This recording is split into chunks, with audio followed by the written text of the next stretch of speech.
কোৱা হয় যে আমি যেনেকুৱা প্ৰিডিক্ট কৰিছোঁ, আমি যেনেকুৱা ভাবিছোঁ, আমি যেনেকুৱা নিৰ্ধাৰণ কৰিছোঁ, তেনেকুৱা যদি ভৱিষ্যতটো হয়, তেনেকুৱা যদি প্ৰতিটো ঘটনা ঘটিবলৈ ধৰে আৰু তেনেকুৱা যদি আমি ৰিজাল্ট পাওঁ তেতিয়া নিশ্চয় আপোনাৰ জীৱনটো আনন্দময় হ'ব, সুখময় হ'ব আৰু জীৱনটো এটা সাৰ্থক আপুনি দিশ উলিয়াব পাৰিব।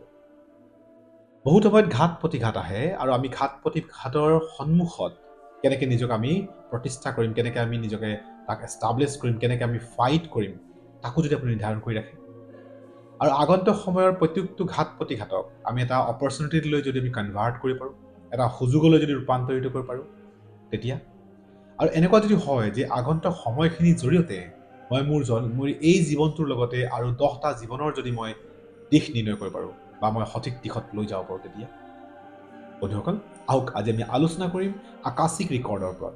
আকাশিক ৰেকৰ্ড এনেকুৱা এটা বিষয় যিটো বিষয় আপুনি জানিলে বা যিটো বিষয় আপুনি বুজি উঠিলে আপোনাৰ অতীতটোৰ বিষয়ে আপুনি কনফাৰ্মেশ্যন হ'ব, আপোনাৰ পাষ্ট টাইপৰ বিষয়ে আপুনি কনফাৰ্মেশ্যন হ'ব আৰু ফিউচাৰটোক আপুনি বিচৰা ধৰণে বা আপুনি আশা কৰা নিচিনা আপুনি গতি কৰাব পাৰিব আৰু আপুনি নিজে হৈ পৰিব নিজৰ য়ম আৰু নিজে হৈ পৰিব নিজৰ চিত্ৰগুপ্ত। গতিকে আহক বিষয়টো আমি আৰম্ভণি কৰোঁ। গতিকে যেতিয়াই আমি ভাবোঁ যে মই মোৰ জীৱনটোক চেঞ্জ কৰিব লাগিব, মোৰ জীৱনটোক শুদ্ধ দিশত লৈ যাব লাগিব, মই যেতিয়াই ভাবোঁ যে পৰিৱৰ্তন কৰিম, তেতিয়াই আপোনাৰ যাত্ৰা আৰম্ভণি হয়। আপোনাৰ ভিতৰত লুকাই থকা শক্তিক আপুনি লাহে লাহে বুজিবলৈ আপুনি চেষ্টা কৰে, এনালাইজ কৰিব চেষ্টা কৰে। আপুনি প্ৰতিটো দিন নিজৰ ভিতৰত ঘটি থকা ঘটনাবিলাক আপুনি পৰিলক্ষিত কৰে, আপুনি নটিচ কৰে, আপুনি অনুমান কৰিবলৈ চেষ্টা কৰে প্ৰকৃততে আপুনি কোন হয়। আপোনাৰ আত্মাৰ সৈতে পৰমাত্মাৰ কিবা মিলন, কিবা কানেকশ্যন আছে নেকি? এই ঈশ্বৰীয় শক্তিক আপুনি বুজিবলৈ চেষ্টা কৰে, আপোনাৰ ভিতৰত থকা শক্তিক আপুনি বুজিবলৈ চেষ্টা কৰে।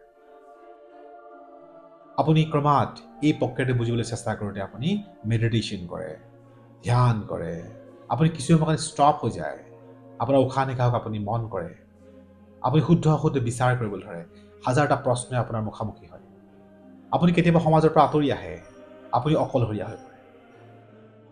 এই যে পৰিৱৰ্তন হৈছে আপোনাৰ লগত, এই যে চেঞ্জ হৈছে আপোনাৰ লগত, এই যে ঘটনাবিলাক ঘটিবলৈ হৈছে আপোনাৰ লগত, আৰু এইখিনি হৈছে আপোনাৰ এই যাত্ৰাৰ আৰম্ভণি। আপুনি এনেকুৱা এটা যাত্ৰাৰ দিশত গৈ আছে যিটো যাত্ৰাই আপোনাক নতুন জীৱন দিব, আপোনাক সুন্দৰময় এটা পৰিৱৰ্তন আনিব পালে, আপুনি জীৱনটোৰ অৰ্থ বুজি পাব, আপুনি যি দিশত গতি কৰিব, ই প্ৰকৃতাৰ্থত আপোনাৰ লগতে আপোনাৰ হাজাৰজনৰ জীৱন চেঞ্জ কৰিব। আৰু নিশ্চিত ৰূপত আপুনি এইটো কনফাৰ্মেশ্যন হৈ যাব যে মোৰ জীৱনটোৰ এটা নিৰ্দিষ্ট লক্ষ্য আছে, মোৰ জীৱনটোৰ এটা উদ্দেশ্য আছে, মই কিয় জন্ম লৈছোঁ ইয়াতে, যে আপুনি বিচৰাৰ নিচিনা আপোনাৰ জীৱনটো হওক। আপুনি হয়তো বিচাৰে বহুজনৰ জীৱন চেঞ্জ কৰিবলৈ, বহুজনৰ জীৱনৰ প্ৰভাৱ বিস্তাৰ কৰিবলৈ। আপুনি হয়তো বিচাৰে যে আপুনি আগন্তুক সময়খিনি আপুনি আশা কামনা কৰাৰ নিচিনাই সকলো প্ৰাপ্তি হওক। কিন্তু বহুত বাধা আৰু বহুতো নিগেটিভনেছে বা অতীতত ঘটনা বহু ঘটনাই আপোনাক পুনৰবাৰ ৰখিবলৈ বাধ্য কৰাই দিয়ে। আপুনি নিগেটিভ হৈ যায়, আপুনি আশাশূন্য হৈ যায়, আপুনি এনেকুৱা ভাৱ হয় মোৰ দ্বাৰা পচিবল নহ'ব, মোৰ দ্বাৰা এয়া অসম্ভৱ, কাৰণ মোৰ জীৱনত বহুত নিগেটিভ ঘটিছে, মোতকৈ দুৰ্ভগীয়া আৰু কোনো নাই। এনেকুৱা ভাৱ আপোনাৰ হাজাৰটা আহে, অহাটো স্বাভাৱিক কথা। ইয়াতে ঘাত প্ৰতিঘাত থাকে, সমস্যা থাকে, তো এই ধৰণৰ প্ৰশ্ন সকলোৰে আহে। কিন্তু এই সকলো সমস্যা, সেই সকলো কুৱেশ্যন, সকলো প্ৰব্লেমছৰ পিছতো নিশ্চিত ৰূপত কিবা এটা কৰাৰ প্ৰয়োজনীয়তা আছে। আপুনি বুজে, আপুনি তাক ভাবে। আমি আমাৰ যিটো মানসিক অৱস্থা বা আমাৰ যিটো মনৰ অৱস্থা, তাক আমি সুন্দৰ ৰূপ দিবৰ কাৰণে সুন্দৰতম এটা পৰ্যায়ত ৰাখিলেহে আমি আৰু অধিক সুন্দৰতম দিশত গতি কৰিব পাৰিম। সেইকাৰণে আপুনি কামখিনি বেছিক লেভেলৰ পৰা কৰা দৰকাৰ। আপুনি আৰম্ভণি সদায় সৰুৰ পৰা কৰা দৰকাৰ, প্ৰাৰম্ভিক লেভেলৰ পৰা আপুনি কৰাটো দৰকাৰ। আপুনি চেষ্টা কৰিব লাগিব যে মোৰ জীৱনটোক চেঞ্জ কৰা দৰকাৰী আছে, গতিকে মই কিবা এটা নিশ্চয় ভাল প্ৰচেষ্টা হাতত ল'ব লাগিব, কিবা এটা চেষ্টা আপুনি কৰিব লাগিব। আৰু এই চেষ্টাৰ প্ৰথম আৰম্ভণি হৈছে অন্ততঃ কিছু সময়ৰ কাৰণে আপোনাৰ নীৰৱে থকা, অকলে থকা, মেডিটেশ্যন কৰা বা নিজক বুজিবলৈ প্ৰয়াস কৰা। এই নিজৰ ভিতৰৰ যি ইনাৰ ইঞ্জিনিয়াৰিং কৰে আপুনি, ইয়ে আপোনাৰ যাত্ৰাৰ আৰম্ভণি হৈ যায়। আপুনি বুজিবলৈ ক্ৰমাৎ ধৰে যে আপুনি কোন হয়, আপুনি কিয় এনেকুৱা কৰি আছে আৰু আপোনাৰ লগত কিয় এনেকুৱা ঘটনাবিলাক ঘটিছে। অন্য দহজনে বহু ধৰণে জীৱনটো এটা নৰ্মেল লাইফ জীয়াই আছে, কিন্তু আপুনি কিয় চিন্তা কৰিছে, আপোনাৰ চিন্তাটো কিয় বেছি হৈছে আৰু আপুনি চিন্তাৰ গভীৰতাৰ ভিতৰলৈ কিয় গৈ আছে। আপুনি নিশ্চয় ঈশ্বৰে আপোনাক এটা দিশ দিব বিচাৰিছে, ঈশ্বৰে আপোনাক এটা ৰাস্তা দিব বিচাৰিছে, আৰু সেই ৰাস্তাটো হৈছে আপুনি আপোনাৰ জীৱনটোক বুজি পোৱাৰ, আপুনি এটা সঠিক দিশত আপোনাৰ জীৱনটোক লৈ যোৱাৰ। গতিকে বন্ধুসকল, যদি আপুনি ভাবে যে মই মোৰ জীৱনটোক চেঞ্জ কৰিম, মোৰ জীৱনটোক পৰিৱৰ্তন কৰিম, মোৰ জীৱনটোৰ জৰিয়তে মই হাজাৰজনৰ উপকাৰ সাধন কৰিম, আপুনি যিয়ে কৰ্ম নকৰক, যিয়ে চেষ্টা নকৰক, যি দিশত আপুনি নাযাওক, কিন্তু আপোনাৰ ভিতৰৰ সেই মানুহজনক আণ্ডাৰষ্টেণ্ড কৰা, বুজি উঠাটো আপোনাৰ কাৰণে অতি গুৰুত্বপূৰ্ণ। জীৱনটোৰ অৰ্থ তাতে লুকাই আছে, জীৱনটোৰ অৰ্থ তাতে আপুনি নিৰূপণ কৰিব পাৰিব। তাৰ কাৰণে আপুনি প্ৰতিদিন অন্ততঃ 15-20 মিনিটৰ কাৰণে আপুনি নীৰৱে কটাব, অকলে কটাব, সকলোৰ পৰা আঁতৰি যাব, অন্ততঃ 15 মিনিটৰ কাৰণে। যদি আধা ঘণ্টাৰ কাৰণে হয় ভাল কথা, 1 ঘণ্টাৰ কাৰণে হ'লে ভাল কথা, কিন্তু অন্ততঃ 15 মিনিটৰ কাৰণে আপুনি অকলে কিছু সময়ৰ কাৰণে নিজৰ লগত কটোৱা দৰকাৰ। নো মোবাইল, নো ইণ্টাৰনেট, নো ইনষ্টাগ্ৰাম, নো ফেচবুক, নো ইউটিউব, এইধৰণে আপুনি সকলো বিষয়ৰ পৰা ওলাই আহি একান্ত মনেৰে নিজৰ সৈতে অতিবাহিত কৰক, নিজক প্ৰশ্ন কৰক, নিজৰ সৈতে নিজৰ অনুমান কৰিব চেষ্টা কৰক। আৰু তাৰপিছত ক্ৰমাৎ আপুনি ধ্যান কৰিবলৈ চেষ্টা কৰক, মেডিটেশ্যন কৰিবলৈ চেষ্টা কৰক। আৰ্লি মৰ্ণিং হ'লে খুব ভাল হয়। আৰ্লি মৰ্ণিং আপুনি কিছু সময়ৰ কাৰণে মেডিটেশ্যন কৰক, ধ্যান কৰক, নিজৰ অস্তিত্বক বুজিবলৈ চেষ্টা কৰক। আৰু এনেকুৱা এটা পৰ্যায়ত আপুনি আহক, যিটো পৰ্যায়ত সঁচা অৰ্থত আপুনি বুজি পাইছে আৰু আপুনি আত্মাক, আপুনি আপোনাৰ নিজৰ যি ইনাৰ চাইল্ডক আপুনি বুজি উঠিব পাৰিছে।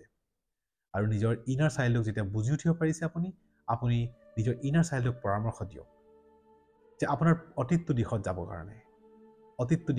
কাৰণে, প্ৰতিটো ঘটনাক এবাৰ মেমৰাইজ কৰিবৰ কাৰণে, ভাল দিনবিলাক, বেয়া দিনবিলাক, সকলো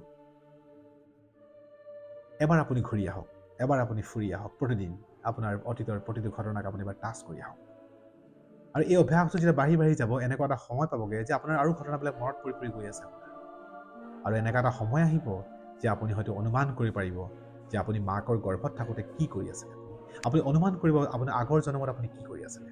এটা ধাৰণা আপোনালৈ স্পষ্ট হ'ব। আপোনাক সেই ইনাৰ চাইল্ডে হেল্প কৰিব, আপোনাৰ যি আত্মাই আপোনাক হেল্প কৰিব। এতিয়া আপুনি ছেইম কামটো আপুনি আপোনাৰ ভৱিষ্যতক লৈ কৰক। অহা কাইলৈ আপুনি কি কৰিব আপুনি নিৰ্ধাৰণ কৰক। অহা দুদিনত আপুনি কি কৰিব, অহা সপ্তাহত আপুনি কি কৰিব, অহা মাহত আপুনি কি কৰিব। আপুনি এটা অভ্যাস কৰক, আপুনি এটা প্ৰিডিক্ট কৰিব চেষ্টা কৰক, আপুনি ফিক্স কৰিব চেষ্টা কৰক। এইটোত ভয় খাবলগীয়া একো নাই।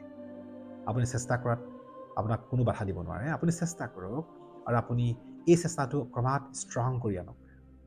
আপুনি ফিক্স কৰি পেলাওক যে আপুনি কি কৰিব বিচাৰিছে অহা বছৰত, অহা মাহত, অহা 5 বছৰত, অহা 10 বছৰত, আপোনাৰ লাইফ টাইম। যদি আপুনি 80 বছৰ জীয়াই থাকে, তো 80 বছৰলৈকে এটা ফিক্স কৰক, আপুনি এনালাইজ কৰক, আইডিয়া কৰক, ইমেজিনেশ্যন কৰক, ভিজুৱেলাইজ কৰক যে কি কৰিব আপুনি। আপোনাক তাৰ কাৰণে হেল্প কৰিব আপোনাৰ পাষ্টটোৱে, আপোনাৰ ফিউচাৰটোক আণ্ডাৰষ্টেণ্ড কৰিবৰ কাৰণে।